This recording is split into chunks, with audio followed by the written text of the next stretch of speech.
मिट गया। कोई धन के लिए रोए तो समझ में आता है, कोई वस्तु के लिए रोए तो समझ में आता है, पर जो भगवान के लिए रोए उसका क्या इलाज है। हैरी मैं तो प्रेम दीवानी, मेरो दर्द न जाने कोई, दर्द की मारी बन बन डोलूं, वैद मिले नहीं कोई। प्रेम वो दर्द है जिस दर्द में सुख मिलता है। इसलिए उद्धव ने कहा कि रो मत, तो गोपियों ने कहा हमें रोने दो, हमें बड़ा सुख मिल रहा है रोने में, बहुत सुख मिल रहा है। उद्धव ने कहा दर्द में भी सुख मिलता है क्या? हाँ, एक दर्द ऐसा है जो आप भी वो दर्द भोगते हैं पर उसमें सुख मिलता है। कौन सा दर्द? प्रसव का दर्द। जब स्त्री बच्चे को जन्म देती है तो बहुत दर्द होता है, पर उस दर्द में उसे एक सुख भी मिलता है। बेटे का मुंह देखती है, सारा दर्द भूल जाती है। उसी प्रकार इन गोपियों के भीतर वो दर्द तो है कृष्ण के विरह का, पर उस विरह के दर्द में ही वो सुख भी छिपा हुआ है। तभी एक भौरा आकर के गुंजार करने लगा। गोपियों ने कहा देखो ये कपटी आ गया, और ये एक जन्म का नहीं, जन्म जन्म का कपटी है। आज गोपियों ने भंवर गीत गाया और भगवान की स्तुति इस भाव से की। उद्धव जी सब सुन रहे थे। उद्धव समझ नहीं पाए कि मैं इन्हें अज्ञानी कहूं कि ज्ञानी कहूं। गोपियां कृष्ण के एक जन्म को नहीं, जन्म जन्म को जानती हैं। ये पिछले जन्म में राम थे, सुपर्णखा की नाक कटवा दी। उसके पिछले जन्म बामन थे तो राजा बलि को ठग लिया। एक जन्म का ठगिया थोड़ी है, छलिया थोड़ी है, जन्म जन्म का है, हमारी तो आदत पड़ी है। उद्धव समझ गए ये तो जानती हैं कि ये भगवान है। अब उद्धव वहां से श्री राधा रानी का जब दर्शन किए, सारा भाव बदल गया और वहां ब्रज रज को मस्तक पर लगाकर उद्धव जी 6 महीने बाद मथुरा लौट कर गए।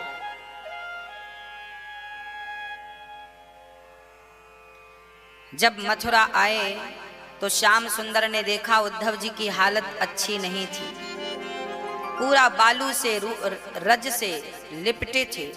भगवान ने कहा उद्धव क्या हाल बना रखा है?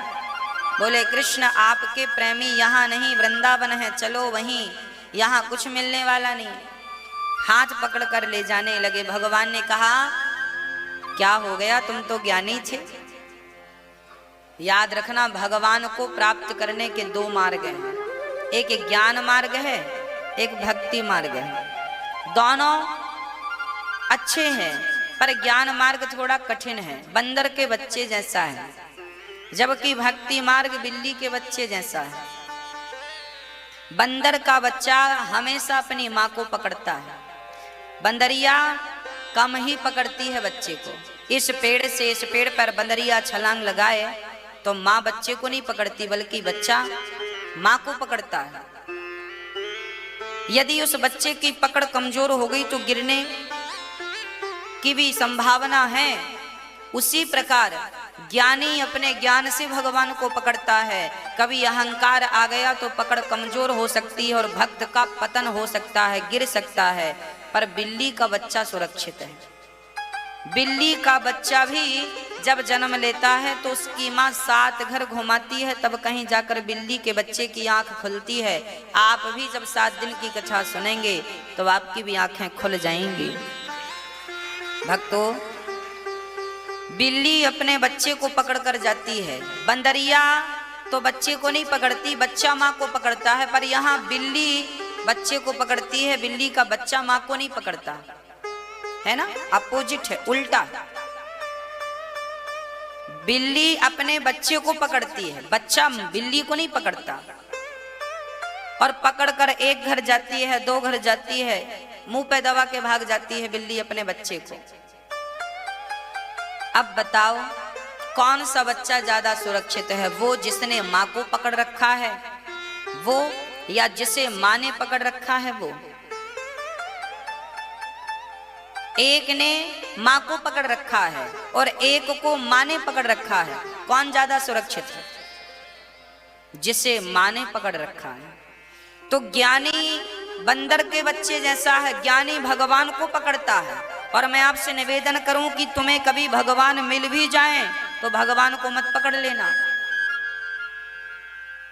भगवान से कहना कि प्रभु मैं आपको नहीं पकड़ूंगा, क्योंकि मैं पकड़ूंगा तो छोड़ सकता हूं, इसलिए नाथ मैं नहीं, आप मुझे थाम लीजिए, आप मुझे पकड़ लीजिए, क्योंकि आप पकड़ेंगे तो फिर आप नहीं छोड़ेंगे, ये विश्वास आपका हो तो भगवान। इसलिए हम लोग मंदिर जाते हैं तो दोनों हाथ उठाकर ऐसे करते हैं, ऐसे मानो हमने हाथ बढ़ा दिए कि प्रभु इन बढ़े हुए हाथों को आप ही पकड़ सकते हैं, पकड़ लीजिए नाथ, ऐसे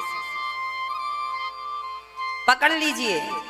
इसलिए जगन्नाथ भगवान ने भी अपने हाथ ऐसे कर रखे हैं, ऐसे, इसलिए कि आओ तुम मेरे गले लग जाओ, मैं तुम्हारा। भगवान तो तुम्हारा हाथ पकड़ने को अपने हाथ बढ़ा ही चुके हैं, बस तुम्हें अपना हाथ बढ़ाना है।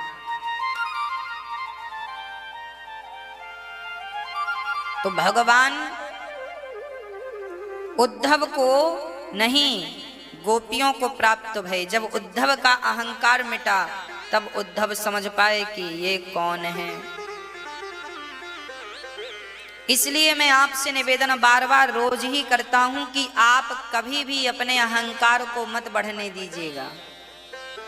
आपका अभिमान ना बढ़े, ये आपकी जिम्मेदारी है। सदा भगवान के चरणों में प्रेम बना रहे, सदा प्रीति बनी रहे, और सदा मेरी वाणी से यही निकलता रहे कि हे नाथ मैं आपको कभी भूलूं नहीं, हे नाथ मैं आपको कभी भूलूं नहीं। भगवान अद्भुत लीला करते हैं।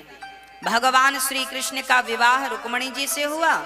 रुक्मणी जी के पुत्र हुए हैं प्रद्युम्न। प्रद्युम्न का हरण सम्रासुर ने किया। प्रद्युम्न जी ने सम्रासुर को मार के रति से विवाह करके आए, और भगवान कृष्ण के दूसरे विवाहों की चर्चा राजा परीक्षित ने पूछी। भगवान का दूसरा विवाह जामवंत की बेटी जाम्बवती से संपन्न हुआ। जामवंत जी त्रेता युग में ही अपनी बेटी का विवाह राम से करना चाहते थे, पर राम ने कहा मैं तो एक पत्नी व्रता हूं, सो कैसे दूसरी पत्नी लाऊं, इसलिए अगले जन्म में मैं आपकी बिटिया से विवाह करूंगा। जामवंत जी बोले तब तो बिटिया बुढ़ी हो जाएगी, मर भी सकती है। तब भगवान ने कहा कि तुम बाप बेटी पर काल का कोई प्रभाव नहीं पड़ेगा। तो द्वापर में जैसे, त्रेता में जैसे थे जामवंत और जाम्बवती, वैसे ही द्वापर में बने रहे। एक युग बीत गया और वो जैसे के तैसे। यही तो कहता हूं कि संसार में क्या मिलेगा, भगवान के हाथ रख गए तो युगों युगों तक आपकी मौज हो जाएगी। अभी आपकी मौज तो ज्यादा से ज्यादा 25-50 साल की है। 50 साल में ही आदमी बुढ़ा हो जाता है। आदमी 60-70 साल में तो मरने की तैयारी करने लगता आजकल, है ना। भगवान कृपा करें तो मौज ही मौज है। इसलिए भगवान की शरणागति स्वीकार कर लो, भगवान के बन जाओ। भगवान जामवंत जी से अपनी बेटी का विवाह कैसे करते हैं, ये प्रश्न राजा परीक्षित का है। तब सुखदेव जी कहते हैं राजन सुनो। आसेत सत्राजितः सूर्यो भक्तास्य परमः सखा प्रीतस्तस्मै मणिं प्रादात् सूर्यस्तुष्ट्यः स्यमन्तिकम्। सत्राजित नाम के एक व्यक्ति द्वारिका में रहा करते थे। वो सूर्य भगवान से पूजा करके एक मणि प्राप्त किए थे। वो मणि ऐसी थी कि 100 किलो सोना लगभग रोज देती थी। अच्छा, प्रभुता पाय काय मद नाही, धन पाकर भला अहंकार किसे नहीं आता। तो सत्यजित भी मणि पहन के जरा छाती फुला के चलने लगे, देखो हमारे पास भी कमी नहीं है, और दिखाते किसी भगवान को कि देखो मेरे पास कितना माल है। भगवान की स्वधर्मा नाम की सभा में एक दिन पहुंच गए सत्यजित जी। बोले भगवान के सभी लोग खड़े हो गए, उन्हें लगा सूर्य भगवान, सूर्य की दी मणि थी ना, सूर्य जैसी चमकती थी। लोगों को लगा सूर्य भगवान आ गए। भगवान ने सबको बिठाया, ये सत्यजित जी हैं। भगवान ने सत्यजित जी का स्वागत सम्मान किया। अंत में भगवान ने सत्यजित जी से कहा, देखो ये मणि आपके मतलब की नहीं है। एक व्यक्ति के पास इतना धन आए तो वो क्या करेगा? अरे आप के पास बहुत पैसा आ जाए क्या करेंगे? हाँ, भगवान ने कहा ये मणि राज खजाने में जमा कर दो तो प्रजा का कल्याण होगा, तुम्हें जितना चाहिए सो ले जाया करो। पर सत्यजित जी ने कहा ना ना, हम नहीं देंगे मणि। और सत्यजित जी वहां से चुपचाप उठ करके चले गए। अब देखो ये बात यहीं खत्म, हमने मांगी तुमने नहीं दी, बात खत्म। सत्यजित जी चले गए। एक दिन सत्यजित के भाई प्रसेन वो मणि गले में पहनकर जंगल चले गए शिकार करने। तभी शिकार करने गए थे और वो खुद शिकार बन गए। एक शेर ने उन्हें मार डाला। वहां से जामवंत जी गुजरे तो उन्होंने देखा कि मणि पड़ी है बढ़िया सी मुर्दे के ऊपर। प्रसेन चूंकि मर गए अब शेर के शिकार में, तो मणि तो गले में थी। तो जामवंत जी वो मणि लेकर गए और अपनी बेटी को खिलौना समझकर दे दिए, तुम खेलना। बेटी के गले में डाल दिए। अब देखो सत्यजित के भाई तो जंगल में मर चुके थे, पर सत्यजित को ये संदेह हो गया कि कृष्ण ने मणि मांगी थी, हमने नहीं दी, लगता है हमारे भाई को मारकर मणि चुरा ली। भगवान को झूठा ही कलंक लगा दिया।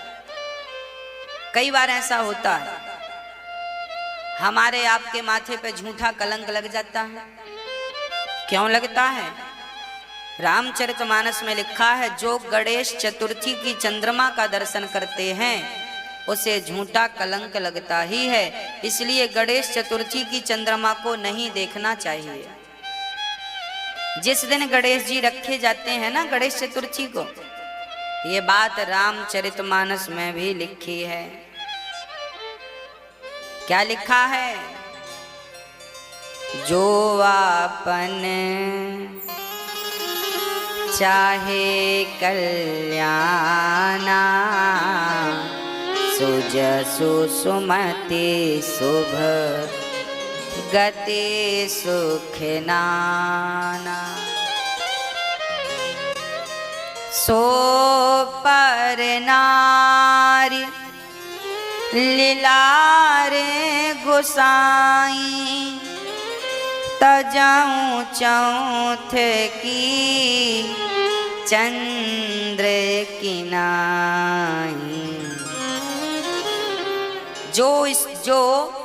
जो पुरुष अपना कल्याण चाहता है वो पराई स्त्री को वैसे ही त्याग दे जैसे कि चतुर्थी की चंद्रमा को त्याग दिया जाता है। पर नारी का त्याग कर देना चाहिए, पर पुरुष का त्याग कर देना चाहिए। अर्थात हमारे शास्त्र कहते हैं कि हमें चरित्रवान रहना चाहिए। हमारे शास्त्र हमें कहते हैं कि हमें कभी भी अपने चरित्र से नहीं गिरना चाहिए। चरित्रवान बने आप, चरित्रवान बने आपकी संतान। आपने अपने बच्चों को चरित्रवान बना दिया तो आप अच्छे माँ बाप हैं। और आज के माँ बाप यदि बच्चों को चरित्र से ना बचा पाए तो बच्चे चरित्र से बिगड़ेंगे तो धब्बा किसे लगेगा? माँ बाप को भी तो लगेगा कि देखो फलाने का बेटा है, फलाने का। इसलिए आप अपने चरित्र का ख्याल रखें और बच्चों को भी उचित चरित्र की शिक्षा दें। चरित्र से ना बिगड़े आपके बच्चे। रामचरितमानस में ये बात विभीषण जी रावण को समझा रहे हैं। रावण भी पराई नारी को चरित्र उठा के ले आया, मतलब उसका भी चरित्र ठीक नहीं था। किसी भी स्त्री को स्पर्श करना पाप है, और रावण उठा कर ले आया तो विभीषण जी समझा रहे हैं कि सुनो, अपना विनाश नहीं चाहते हो तो पराई स्त्री को स्पर्श ना करना। यदि तुमने गलत भाव से स्पर्श कर लिया तो सर्वनाश निश्चित है। और रावण जैसों का सर्वनाश हो गया कि नहीं? यदि रावण जैसे दिग्गजों का चरित्र गिरने से सर्वनाश हो सकता है तो अरे गहरे नत्थु खैरे की क्या कहें। इसलिए हर माँ बाप को चाहिए कि वो अपने बच्चों को चरित्रवान बनाए। हर बच्चों को संस्कार दीजिए कि वो चरित्रवान रहें, चरित्रवान बने। आज हमारे भारत में अधिकाधिक बच्चे, अधिकांश बच्चे चरित्र से गिरते ही जा रहे हैं। माँ बाप पढ़ने के लिए भेजते हैं बड़े बड़े स्कूल कॉलेज में, बड़े बड़े शहरों में, और बच्चे वहां पढ़ने के नाम पर अपना चरित्र बिगाड़ लेते हैं। माँ बाप भी कोई ध्यान नहीं देते। अरे आपकी बेटी परदेश में है, जरा देख लो कैसे रह रही है, किससे मिल रही है। हमारे शास्त्रों में एक बात कही गई है, हमारे यहाँ बैल, सांड बोलते ना, सांड, बैल को खुला नहीं छोड़ते। क्यों नहीं खुला छोड़ते? खुला रहेगा तो उत्पात मचाएगा, किसी को भी मारेगा, कहीं भी घुसेगा, किसी की भी दीवार तोड़ेगा। हाँ कि ना? सांड को बंधन जरूरी है कि नहीं? हाँ या ना? बंधन जरूरी है। हमारे शास्त्रों में भी स्त्री और पुरुष दोनों को बंधन जरूरी है। जो व्यक्ति आजाद है, याद रखना, ना तो पुरुष आजाद है ना तो स्त्री आजाद है। और याद रखना, जिस दिन तुम्हारी बेटी और तुम्हारा बेटा आजाद हो गया उसी दिन उसके सर्वनाश की निकटता है। सर्वनाश निकट होगा उस दिन जिस दिन आपकी बेटी और आपका बेटा आजाद हो जाएगा। इसलिए बेटों के ऊपर पिता का थोड़ा सा डर होना चाहिए। डर किस बात का? कि हम गलत करेंगे तो पिता है। और एक डर और होना चाहिए धर्म का। आपके बच्चों को ये पता होना चाहिए कि ये काम गलत है और गलत करेंगे तो पिता तो चलो माँ बाप से हम छिप छिपा के गलत कर लेंगे, दोस्तों से पड़ोसियों से बच जाएंगे, पर भगवान से कैसे बचोगे? आखिरी हिसाब जब होगा। इसलिए डर, हमें ईश्वर से थोड़ा सा डरना चाहिए, धर्म से डरना चाहिए, गलत करने से डरना चाहिए। इसलिए हम आजाद नहीं हैं, हमारे ऊपर, याद रखना, जब कोई राजा बनता था ना आज के हजारों साल पहले, तो राजा होता था, सबका राजा है, उसके ऊपर कौन है?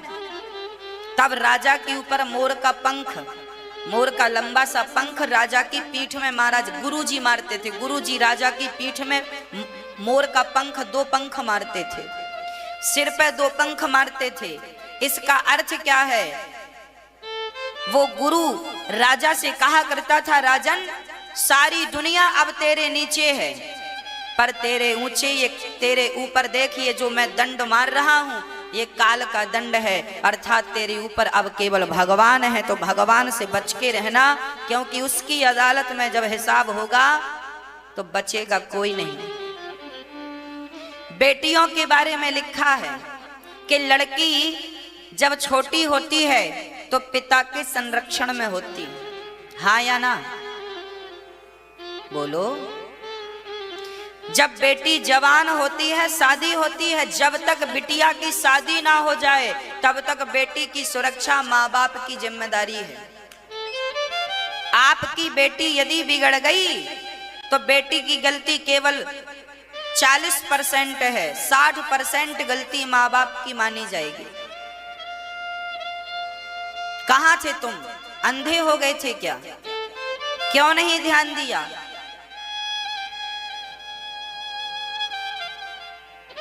शादी के बाद बेटी की जिम्मेदारी उसके पति की। अब पति ख्याल रखेगा अपनी पत्नी का। नारी स्वतंत्र नहीं है, नारी जन्म से शादी तक पिता के मार्गदर्शन में रहती है, उसके बाद पति के मार्गदर्शन में रहती है। और जब पति ना हो तो फिर वह माँ, वह स्त्री पुत्र के पास होती है। पुत्र ही उसकी रक्षा सुरक्षा की जिम्मेदारी लेता है। नारी स्वतंत्र हो गई तो सुपड़खा स्वतंत्र थी। नारी यदि स्वतंत्र होगी तो वो सुपड़खा ही बनेगी। ये अटल सत्य है, ये मैं नहीं, शास्त्र कह रहे हैं। नारी यदि स्वतंत्र हो गई तो वो सुपड़खा ही बनेगी। इसलिए नारी स्वतंत्र नहीं होती, पुरुष भी स्वतंत्र नहीं होता।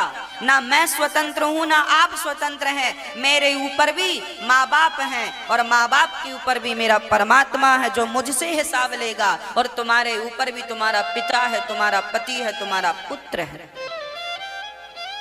इसलिए हम स्वतंत्र ना माने अपने आप को। आज जो बेटियां स्वतंत्रता से घूमती हैं, अरे बाजार में घूमना बुरा नहीं है, शॉपिंग करना बुरा नहीं है, अमेरिका लंदन जाना भी बुरा नहीं है, परंतु विचार यह करो कि तुम्हारे साथ कौन है। कौन है तुम्हारे साथ? किसके संग जा रही हो अमेरिका? किसके संग दिल्ली घूम रही हो? किसके संग मुंबई घूम रही हो? माँ बाप ने बच्ची को दिल्ली पढ़ाने भेज दिया तो माँ बाप का ही तो कर्तव्य था कि एक बार जाकर देखें कि बेटी क्या कर रही है, दिल्ली में पढ़ रही है कि और कुछ कर रही है। अकेली बेटी को क्यों भेज दिया? आज तक शास्त्रों में कभी किसी पिता ने, किसी भाई ने, किसी पति ने स्त्री को अकेली भेजा है? अरे थोड़ी देर के लिए राम ने सीता को अकेला छोड़ा। लक्ष्मण को छोड़ के आए थे ना राम कि लक्ष्मण तुम सीता की रक्षा करना। और जब लक्ष्मण भी चले गए, सीता थोड़ी देर के लिए अकेली हुई, तो सोचो सीता जैसी नारियों को भी अकेले में रावण जैसों ने नहीं छोड़ा, तो आज की सीता को आज का रावण छोड़ेगा? उठा के ले नहीं जाएगा? शास्त्र कहते हैं स्त्री अकेली ना हो। कौन हो साथ में? या तो पिता हो, या तो पति हो, या तो पुत्र हो। अकेला कोई भी होगा बिगड़ने की 99% संभावना है, चाहे स्त्री हो चाहे पुरुष हो। ये बातें हम सबके लिए कर रहे हैं। पुरुष को भी, आजकल के बच्चों को भी अकेला नहीं छोड़ना चाहिए। आजकल के बच्चे भी जाते हैं पढ़ने के लिए, थोड़ा सा माँ बाप हम कहते हैं ठीक है भेज दिया पढ़ने, थोड़ा सा ध्यान तो दिए रहो। कभी तुम ही चोरी चोरी चुपके चुपके चले जाया करो, मुआयना कर लिया करो कि बेटी क्या कर रही है, बेटा क्या कर रहा है। जाओ समय निकाल के देखो तुम्हारी बेटी को, दूर से खड़े होके देखना कहाँ आती है, कहाँ जाती है, क्या खाती है। आपके बेटे को भी देखना कहाँ जाता है। पढ़ने तो आया है बेंगलोर, पर पढ़ने के नाम पे कर क्या रहा है? जरा आंखें तो हों। कैसे आप विश्वास करेंगे उसकी बातों पे? वो सही बोल रहा है। चोर कभी कहता मैंने चोरी की है? इसलिए माँ बाप, आजकल के माँ बाप लापरवाह हो गए हैं, इसलिए बच्चे बिगड़ रहे हैं। माँ बाप लापरवाह ना होते तो बच्चों के बिगड़ने की संभावनाएं कम होती। इसलिए लापरवाही माँ बाप करते हैं, बाद में फिर रोने बैठ जाते हैं बेटी। फिर लड़की और लड़के शादी, आजकल शादी कर लेते हैं, लव मैरिज कर लेते हैं, कोर्ट मैरिज कर लेते हैं, माँ बाप को बताए बिना भाग जाते हैं बच्चे। किसकी गलती है? माँ बाप की भी तो गलती है। तुमने छोड़ा क्यों? ध्यान क्यों नहीं दिया? महीने में 1-2 बार जाना चाहिए था ना, ताकि बच्चों को ये, अरे जाओ मत मिलो, दूर से देख के आ जाओ। लोगों से पूछो भाई ये कैसा है, ये यहाँ रहता है, रहती है, ठीक है, आचरण ठीक है, व्यवहार ठीक है। देखो आजकल हम दिल्ली और मुंबई में देखते हैं, बड़े बड़े शहरों में आपकी बेटियां पढ़ने जाती हैं, बड़े बड़े शहर बेटे पढ़ने जाते हैं, और वहां शाम को 6 बजे हम सड़क में देखते हैं मधुमक्खी की तरह चिपके मिलते हैं। हर बड़े बड़े शहर का आलम है। कौन है? वो भी तो किसी की बेटी होगी, वो भी तो किसी का बेटा होगा। तो चरित्र से गिर रहे हैं कि नहीं? अरे बच्चे तो हमारे ही हैं। कौन है इसका जिम्मेदार?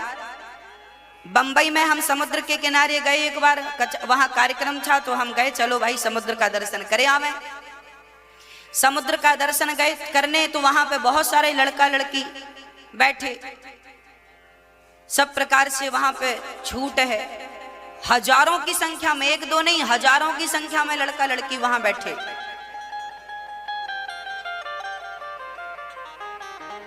अब हम देखे राम राम ये सब क्या है?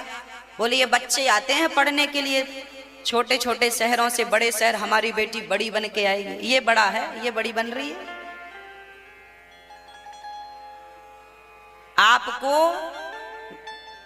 मैं गलती माँ बाप की ही समझता हूं, क्यों नहीं ध्यान दिया? अरे आप ही अपने, कभी आपकी बेटी बंबई में पढ़ रही है तो जाओ समुद्र के किनारे बैठी, मिल ना जाए आपको? एक बार देखो, पहचानो उनमें से कौन है तुम्हारी बेटी। कहीं तुम्हें धोखा तो नहीं दे रही है तुम्हारी बेटी? भगवान करे आपके बच्चे संस्कार। इसलिए मैं कहता हूं कि आप अपने बच्चों को संस्कार दीजिएगा, कल को रोना ना पड़े इसलिए ध्यान दीजिएगा, कल को रोना ना पड़े इसलिए आज से हम सचेत कर रहे हैं आपको। गलत ना हो आपकी बेटी के साथ, आपके बेटों के साथ। दूध की तरह निर्मल हो, स्वच्छ हो आपके बच्चे। हमारा भारत चरित्र को ध्यान देता है। राम चरित्र सुनवे को रसिया, राम लखन सीता मन बसिया। झांसी की रानी की 23 वर्ष की उम्र थी। अंग्रेजों ने किला घेर लिया था, दरवाजा टूट गया था, झांसी के किले पर घुस गए थे अंग्रेज। तब झांसी की रानी अपने घोड़े पर चढ़ के 50 फीट ऊपर से छलांग लगाकर जंगल की तरफ भागी।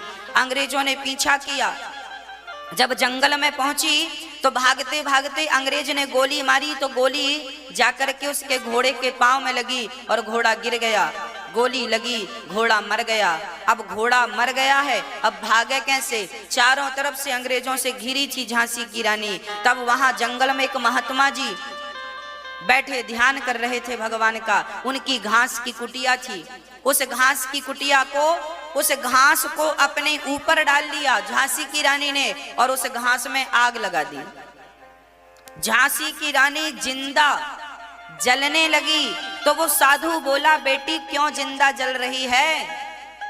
तब झांसी की रानी ने मरते समय कहा था कि महात्मा जी कह देना मेरे भारतवासियों से कि जब तक जिंदा थी तो अपने देश की रक्षा कर रही थी, अब मैं मर नहीं रही हूँ, अब तो मैं अपने चरित्र की रक्षा करने जा रही हूँ। यदि मैं जिंदा अंग्रेजों के हाथ लग गई तो ये भारत की बेटी को नोच नोच कर खा जाएंगे। और भारत की बेटी मर जाती है पर वो अपने आप को किसी के हवाले नहीं करती। ये भारत का चरित्र है। स्वामी विवेकानंद जी से एक बार एक महिला ने कहा, आप बहुत सुंदर हैं। स्वामी जी बोले, तो हम क्या करें? बोले, आपसे हम एक पुत्र चाहते हैं। एक विदेशी महिला थी, विदेश से कागो में प्रवचन करने गए थे, तो वहां की एक महिला बोली कि आप बहुत सुंदर हैं, एक बार आप और एक विवेकानंद और होगा तो और विवेकानंद होंगे और लाभ मिलेगा, आप जैसे महापुरुष मिलेंगे, इसलिए हम आपकी पत्नी बनना चाहती हैं, आप हमें स्वीकार कर लीजिए। स्वामी विवेकानंद जी ने कहा, देवी क्या तुम्हें मेरे जैसा बेटा चाहिए? बोले, हाँ बिल्कुल आपके जैसा। तब स्वामी विवेकानंद जी ने कहा, तो ठीक है, फिर मैं आज से आपको अपनी माँ कहता हूँ, तुम मुझे बेटा कहना, मैं आज ही तुम्हारा बेटा बनने को तैयार हूँ। स्वामी जी उसके चरणों में गिर गए और उसका पुत्र बनना स्वीकार किया, पर अपने चरित्र पर दाग लगाना स्वीकार नहीं किया। ये भारत का पुरुष है और ये झांसी की रानी भारत की बेटी है। ऐसे बेटा बेटी हमारे यहाँ होते थे। राम के पास आई तो थी सुपड़खा, शादी कर लो। राम भी तो कर सकते थे शादी, सुंदर भी थी, पर नहीं। भारत का पुरुष एक बार जिसे अपनी स्त्री कह लेता है, स्वीकार कर लेता है, उस स्त्री के बाद फिर जितनी भी स्त्रियां होती हैं, या तो उसकी माँ होती हैं, या तो उसकी बहन होती हैं, या तो उसकी बेटियां होती हैं। ये भारत का, ये सिर्फ भारत का चरित्र है, ये अमेरिका जापान का चरित्र नहीं है। वहां तो कपड़ों की तरह पुरुष बदले जाते हैं और स्त्रियां बदली जाती हैं। ये सिर्फ भारत का चरित्र है। और इस चरित्र को आप ही बनाए रखें, आप ही, आपकी संतान ही बनाए रखे। आप ही चरित्र से गिर गए तो आप उम्मीद किससे करेंगे, किससे आंखें मिलाएंगे। और याद रखना, आप दूसरों से झूठ बोल सकते हैं पर आप कभी अपने आप से झूठ नहीं बोल सकते। जब कभी आप अपने आप को बताएंगे तो आप अपने बारे में अपने आप को क्या बताएंगे? यही कि तुम भी चरित्र से गिरे हो ना। कभी आप अपने आप को ये ना बताएं कि तुम भी गिर गए हो, ना ना ना। आप अपने आप में स्वच्छ रहें, आप बिल्कुल पवित्र रहें और चरित्रवान बने। आपका कैरेक्टर अच्छा तो सब अच्छा। स्वामी विवेकानंद जी एक बार मिट्टी की गिलास में कुल्हड़ में दूध पी रहे थे। स्वामी विवेकानंद जी मिट्टी के कुल्हड़ में दूध पी रहे थे। तभी एक विदेशी आदमी आया और वो सोने की गिलास में दूध पी रहा था। स्वामी जी से कहा, देखो तुम्हारे देश की नारी मिट्टी की तरह है और हमारे देश की नारी सोने की तरह है। तब स्वामी जी ने कहा, देख भाई, सच कहा है तूने, आपके देश की नारी सोने की तरह है। सोने की गिलास को कोई एक आदमी उपयोग करे तो दूसरा भी कर सकता है, तीसरा भी कर सकता है, पर मिट्टी की गिलास को एक बार किसी ने उपयोग कर लिया, मुंह से लगा लिया तो मिट्टी मिट्टी में मिल जाएगी पर दूसरे के काम नहीं आएगी। ये भारत की नारी का चरित्र है कि वो एक बार किसी की हो गई, पत्नी बन गई तो वो मर जाएगी, पर स्वप्न में भी किसी पराये पुरुष को पति का स्थान नहीं देती है। ये भारत का चरित्र है। अब आप देख लो कि आप इस चरित्र में कितने खरे उतर रहे हैं, कितने परसेंट हैं आप और कितने परसेंट आप बिगड़ चुके हैं। आप अपनी संतान को कैसे बचाएंगे वो आपका निर्णय है, बचाएंगे कि नहीं बचाएंगे वो भी आपका निर्णय है। मेरा काम तो सिर्फ दर्पण दिखाना है। दर्पण आपकी शक्ल दिखा सकता है, हाँ। नाक में दाग लगा है तो साफ आपको ही करना पड़ेगा। गाल में कचरा चिपका है तो दर्पण साफ थोड़ी करेगा। दर्पण सिर्फ आपकी शक्ल दिखा सकता है, साफ तो आपको ही करना पड़ेगा। शास्त्र भी हम सबके दर्पण हैं, वो सब बता देते हैं। सुधार और स्वीकार हमें ही करना पड़ेगा। पहले स्वीकार करो फिर सुधार करो। चरित्रवान बनिएगा, चरित्रहीन मत बन जाइएगा। जामवंत की बेटी, भगवान गए जामवंत जी से युद्ध किया और जाम्बवती से भगवान ने विवाह किया। दूसरा विवाह भगवान का जाम्बवती से संपन्न हुआ। तीसरा विवाह भगवान का संपन्न हुआ सत्यभामा से। चौथा विवाह मित्रविंदा से। पांचवा विवाह, चौथा विवाह कालिंदी यमुना जी से। पांचवा विवाह भगवान का मित्रविंदा से उज्जैन में हुआ। 7 बैलों को एक साथ नाचना था, सो नाच कर भगवान ने विंद अनुविंद की बहन कौशल देश के राजा नागनजित की कन्या थी सत्या, जिसे नागनजिती भी कहते हैं। 7 बैलों को नाचकर भगवान ने सत्या से विवाह किया। कैकेय देश की राजकुमारी का नाम था भद्रा, भगवान ने भद्रा से विवाह किया। 8वां विवाह भगवान ने लक्ष्मणा से किया। ये भगवान के 8 विवाह संपन्न हुए। भामासुर नाम का एक दैत्य था जो बहुत सारी स्त्रियों को बंदी बना चुका था। 16,100 स्त्रियों को इसने बंदी बना लिया था। हर स्त्री से ये 20,000 स्त्रियों से विवाह करना चाहता था। अभी इसके पास 16,100 स्त्रियां केवल बंदी बन पाई थी। हाँ, इसलिए 16,100 कन्याओं ने भगवान से प्रार्थना की कि प्रभु आप हमें बचाइए। भगवान ने भामासुर को युद्ध में पराजित किया और भामासुर को मारकर पराजित करके भगवान ने 16,100 कन्याओं से विवाह किया। टोटल विवाह हो गए भगवान के 16,108 विवाह संपन्न हो गए। 16,108।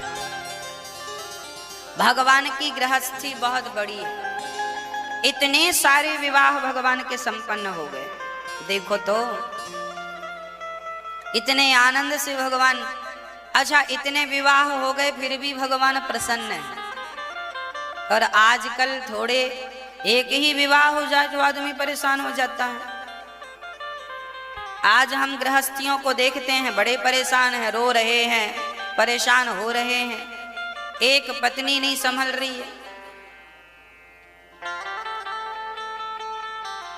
भगवान के 16,108 विवाह थे और फिर भी देखो भगवान मुस्कुरा रहे हैं, बांसुरी बजा रहे हैं, चैन की बंसी बजा रहे हैं। आजकल कौन बजाता है चैन की बंसी? शादी हो जाए सो काम काम, दिन भर काम, लोग कथा नहीं सुनते इस चक्कर में, दिन रात काम काम काम काम काम। आदमी इतना काम करता है कि काम करता करता करता करता बेचारा काम से चला जाता है, किसी काम का नहीं। कहाँ जा रहे हो? सवेरे से शाम तक काम पे जा रहे हैं, काम पे जा रहे हैं, काम पे जाते जाते काम से चला जाता है, किसी काम का नहीं। आपने जब से होश संभाला है तब से लेकर मरने तक क्या करते हो? बोलो मैया जी, ओ मेरी माँ, हो गई पंचायत? हाँ, सुबह से लेकर शाम तक हम क्या करते हैं? सिर्फ काम, सिर्फ काम। काम करते करते पूरी जिंदगी बीत गई। आपसे प्रार्थना है कि आप अपने गृहस्थ को बढ़िया बनाइए, गृहस्थ आश्रम को अच्छा बनाइए, है ना। गृहस्थी अच्छी तो सब अच्छा। गृहस्थी बिगड़ी, शादी के पहले एक बात मस्तिष्क में बिठा लेना चाहिए, जिनकी शादी हो चुकी है वो भी मेरी बात सुनेंगे, और जिनकी शादी अभी बस दिसंबर में होने वाली है वो तो बहुत ध्यान से सुनेंगे। यदि आपने मेरी बात सुन ली और समझ ली तो आपकी गाड़ी बहुत बढ़िया चलेगी, और मेरी बात नहीं सुनी, नहीं समझी तो आपकी गृहस्थी की गाड़ी लड़खड़ा सकती है, एक्सीडेंट भी हो सकता है। एक व्यक्ति गुरुजी के पास गया और गुरुजी से कहा, गुरुजी हम शादी करें कि ना करें? गुरुजी भी गृहस्थी थे, 70 वर्ष की आयु थी, उनकी बूढ़ी सी पत्नी थी। उन्होंने अपनी पत्नी से कहा, सुनती हो भाग्यवान? हाँ जी कहो। जरा हमारे लिए और ये भैया आए हैं इनके लिए जरा 2 गिलास दूध लाओ और जरा शक्कर तेज डालना। वो पत्नी दूध तो लाई पर शक्कर की जगह बेचारी नमक डाल के ले आई। अब वो गुरुजी दूध पिए और वो बंदा जो गया था कि मैं शादी करूं कि ना करूं, उसको भी गुरुजी ने दूध पिलाया। और जब वो दूध पिया तो खारा खारा दूध, थू थू थू थू थू थू पूरा थूक दिया। गुरुजी ने कहा क्या हुआ? बोले गुरुजी दूध खारा है। गुरुजी बोले बेटा खारा तो हमारा भी है पर हमने तो पी लिया। अब उस आदमी को लगा कहीं ये बुढ़ा बुढ़ी पागल तो नहीं है, उसे थोड़ा सा डाउट हुआ। थोड़ी देर बाद गुरुजी ने फिर आवाज लगाई, सुनती हो? दिन के 12 बजे थे, गुरुजी आंगन में बैठे थे, धूप बिल्कुल आंगन में थी, और गुरुजी ने कहा सुनती हो जरा दिया लेके आओ, हमें पुस्तक पढ़नी है। दिन के 12 बजे आंगन में दिया मांग रहे हैं। और पत्नी भी भली जला के ले आई लालटेन, लालटेन लेके आई, कहा लो पढ़ लो। अब उस बच्चे को कन्फर्म हो गया ये दोनों बिल्कुल पागल है। वो उठकर जाने लगा, बोले इनसे क्या पूछना। दिन के 12 बजे लालटेन मांगता है और दूध में शक्कर की जगह नमक पी लेता है, बोलता भी नहीं कि नमक क्यों डाला। जाने लगा तो गुरुजी ने कहा भैया कहाँ जा रहे हो? उसने कहा गुरुजी आए थे पूछने की शादी करें कि ना करें, पर आप तो दोनों पागल हैं, क्या बात करें आपसे। गुरुजी ने कहा हम पागल नहीं हैं बेटा, ये तो तेरे ही प्रश्न का उत्तर दे रहे थे, ये तेरे प्रश्न का उत्तर है। बोले ये कैसा उत्तर है? तब गुरुजी ने कहा बेटा देखो, मैंने अपनी पत्नी से कहा कि दूध में शक्कर डालकर लाना, तो वो नमक डालकर ले आई। जब वो गलती की तो क्या मैंने उसे डांटा? ना गुरुजी, आपने तो पी लिया दूध, डांटा नहीं। गुरुजी बोले मैं चाहता तो डांट सकता था, कह सकता था, क्यों जी तुम अंधी हो गई हो क्या? दिखता नहीं है शक्कर में नमक में अंतर?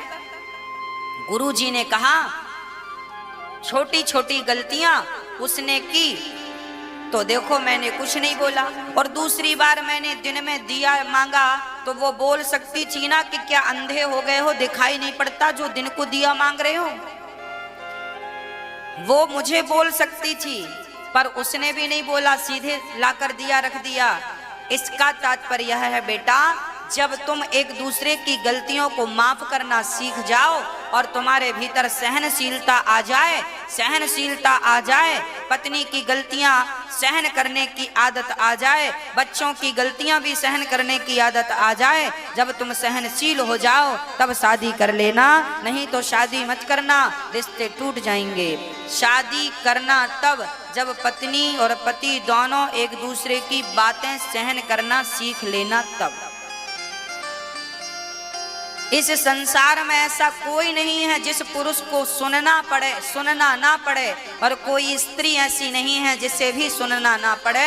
तो स्त्री बोले तो पति सुने और पति बोले तो स्त्री सुने। जब एक बोले तो दूसरा चुप रहे। जब तुम चुप रहना सीख लो तो शादी कर लेना, और चुप रहना नहीं सीखो तो शादी कभी मत करना, तुम्हारी शादी चलेगी नहीं ज्यादा। आजकल की शादियां क्यों नहीं चलती ज्यादा? दिसंबर में शादी की तैयारी चलती है, जनवरी में तलाक की तैयारियां चालू हो जाती हैं। हाँ या ना? पहले शादी की धूम मची थी, अब तलाक की धूम मची है। कितने जल्दी छोड़ छुट्टी हो, कितने जल्दी तलाक हो तो सुखी। पहले ही सुखी थे शादी करके, और फिर अब तलाक लेंगे तब सुखी होंगे। ये तलाक, ये डिवोर्स की नौबत ना आए, इसलिए आपको बेटियों को भी सहनशील होना चाहिए और पुरुषों को भी सहनशील होना चाहिए। पति कोई बात कहे तो ज्यादा बुरा ना माना करो। घर की बातें हैं और घर घर में कोई बुरी बातें थोड़ी मानता है। अरे हम आपके हैं, आप हमारे हैं, तो हमने आपको डांट दिया, आपने हमें डांट दिया, बात खत्म। कोई पराया थोड़ी सुन रहा है। डांट दिया सो डांट दिया, कह दिया सो कह दिया, कोई बात नहीं। तेरा भी मुंह है, तू भी कह दे। बुरी बातें क्या है? हमें तो कुछ भी बुरी नहीं लगती, किसी की बात बुरी नहीं लगती। बुरा लगना ही नहीं चाहिए किसी की बात का। एक पत्नी ने कह दी अपने पति को तुम जानवर हो। अब बताओ पति को बुरा लगना चाहिए था कि नहीं?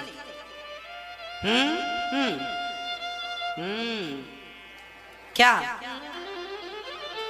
एक पत्नी ने पति से कहा तुम जानवर हो, तो पति को बुरा लगना चाहिए था कि नहीं? पर उसे नहीं लगा। उस पति ने कहा तुम कितनी बढ़िया बातें करती हो, हमें जानवर कहती हो। सही है, तुम हमारी जान, हम तुम्हारे वर बराबर जानवर। जान प्लस वर बराबर। जिसे बातें खत्म करनी होती है ना, वो एक ही शब्द में बातें खत्म कर दे। और कई बार आपने सुना होगा राई का पहाड़ बनाना। कई लोग छोटी छोटी बातों को बड़ा करते हैं, खींचते जाते हैं, झगड़े को बढ़ाते जा रहे। खत्म करो ना घर के झगड़े। थोड़ी तो समझ होनी चाहिए थी। राई का पहाड़ मत बनाओ। राई जानती हो मेरी माँ, सरसों के दाने को राई बोलते हैं। राई का पहाड़ मतलब छोटी बात, ये कहावत है छोटी बात को बड़ा कर देना, ये राई का पहाड़ हो गया। और हम तो कहते हैं कि आप ऊंट के मुंह में जीरे जैसी बात किया करो। ये भी एक कहावत है, ऊंट के मुंह में जीरा। कोई हाथी के मुंह में भी जीरा बोलता। हाथी ने मुंह फाड़ा इतना बड़ा और खिलाया क्या? एक जीरा। ये जीरा। तो आप ना बड़ी बड़ी बातों को छोटी समझ के लिया करो। कोई बड़ी बातें कह दे, आपको गाली दे दे, कोई बात नहीं, आप प्रसन्न रहो। कह रहा है कोई बात नहीं। आपका पति डांटा करे ना तो प्रसन्न चित्त से ये समझा करो कि वो आपकी स्तुति कर रहा है। सुनो बड़ी आनंद से।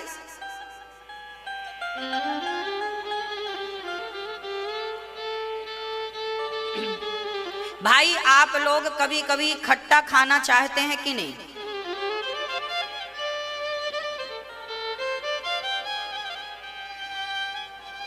देखो कभी हमारा मन होता है कि हम दाल में नींबू निचोड़ कर खाएं, कभी कभी हमारा मन होता है थोड़ी सी मिर्ची खाएं, कभी कभी मन होता है लड्डू खाएं, मीठा खाएं। तो हमारा मन कभी मिर्ची खाने का भी होता है, कभी खट्टा खाने का भी होता है, कभी मीठा खाने का भी होता है कि नहीं? ऐसे ही आपके पति का भी कभी मन हुआ आपको गाली देने का तो सुन लो। आज मिर्ची खा रहा है आपका पति, खाने दो। आग उगल रहा है, उगलने दो। हमेशा ही थोड़ी आदमी एक ही मूड में रहता है। आज गुस्सा है तो कल अच्छा भी होगा। भाई दिन है तो रात भी होगी और रात है तो दिन भी होगा। इसलिए दिन बदल जाते हैं, समय बदल जाता है। इसलिए बातों को ज्यादा बड़ी मत बनाया करो। गांव में कहावत कहते हैं ना, रात गई बात गई। तो काहे जब सब पता है आपको तो क्यों परेशान हो? हाँ, पता सब है, सब ज्ञानी है। कृपया ज्ञान ना बांटे, सब ज्ञानी है, पर चरित्र में नहीं उतरती बातें। भाव भाव करता है आदमी। एक बात कह दो तो दो बातें सामने से ना, साइलेंट, चुप। बिल्कुल कसम खा लो, आज पूर्णिमा है, कार्तिक, आज एक व्रत ले लो कि कोई जमाना तुम्हें गाली लाख दे पर बदले में तुम्हें गाली नहीं देना। ये व्रत ले लो आज से, बिल्कुल व्रत ले लो, संकल्प, कोई प्रत्युत्तर नहीं। दुष्ट अपनी दुष्टता नहीं छोड़ता तो सज्जन को अपनी सज्जनता नहीं छोड़नी चाहिए।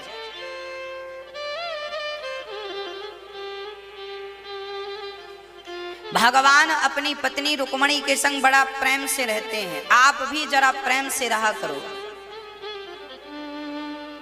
प्रेम के लिए जीवन दिया है विधाता ने, ना कि झगड़ा लड़ाई के लिए।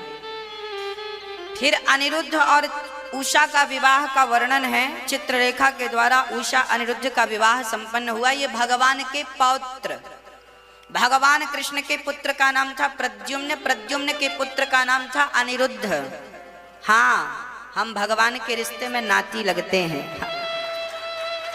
भगवान हमारे दादाजी हैं, इसलिए दादाजी की तरह प्यार करते हैं ठाकुर जी हमसे।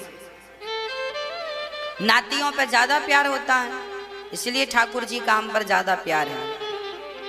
हाँ, अनिरुद्ध का विवाह उषा से चित्रलेखा ने कराया। ये बाणासुर की बेटी थी। भगवान कृष्ण ने जाकर अनिरुद्ध को बंदी बना लिया। बाणासुर ने तो बाणासुर को मारा और उसके बंधन से आजाद किया। जरासंध के पास 20,800 राजा बंदी थे। राजाओं को बंदी बना करके उसे मारता था। सारे राजाओं ने भगवान से प्रार्थना की और कहा, कृष्णाय वासुदेवाय हरये परमात्मने प्रणतक्लेशनाशाय गोविंदाय नमो नमः। श्री सारे राजाओं ने प्रार्थना की तो जरासंध ने पुकार सुनी और जरासंध आए। भगवान कृष्ण ने भीम भैया से कहा, युद्ध करो। जरासंध से युद्ध हुआ। दिन भर युद्ध होता, शाम को दोनों एक दूसरे की मलहम पट्टी करते, कहां चोट लग गई। पहले हमारा युद्ध भी धर्ममय युद्ध होता था। पहले युद्धों का नियम होता था कि दिन में तो युद्ध करेंगे पर शाम को भाई भाई की तरह रहेंगे। ये पहले ही ये नियम था तब का। इसलिए हमारे युद्ध में भी धर्म क्षेत्र धर्म युद्ध होता था। जरासंध भीम का युद्ध हुआ तो जरासंध ने भीम जी की ऐसी पिटाई करी, भीम भैया की नस नस ढीली पड़ गई। एक दिन तो रात को ही बोरिया बिस्तर बांध के भीम भैया भागने लगे। भगवान बोले कहाँ जा रहे हो? बोले आपका क्या बिगड़ना है, आप तो देखते हो हमारी तो बड़ी धुलाई होती है। भगवान बोले तो एक काम करो, कल युद्ध कर लेना और हमारी तरफ देखना, तुम हमारी तरफ देखते ही नहीं, हम क्या करें। अब की बार भगवान की तरफ जब देखा, भीम भैया ने जरासंध से युद्ध करते हुए जब भगवान की तरफ देखा तो भगवान ने एक तिनका उठाकर बीच से फाड़कर एक भाग इस तरफ पटक दिया, एक भाग इस तरफ फेंक दिया। जरासंध को भी भीम भैया ने फाड़कर ऐसे शरीर को डाल दिया। जरासंध का उद्धार हो गया। इसका अर्थ क्या हुआ? इसका अर्थ यही हुआ कि काम करते समय दृष्टि सदा भगवान पर बनी रहे, है ना?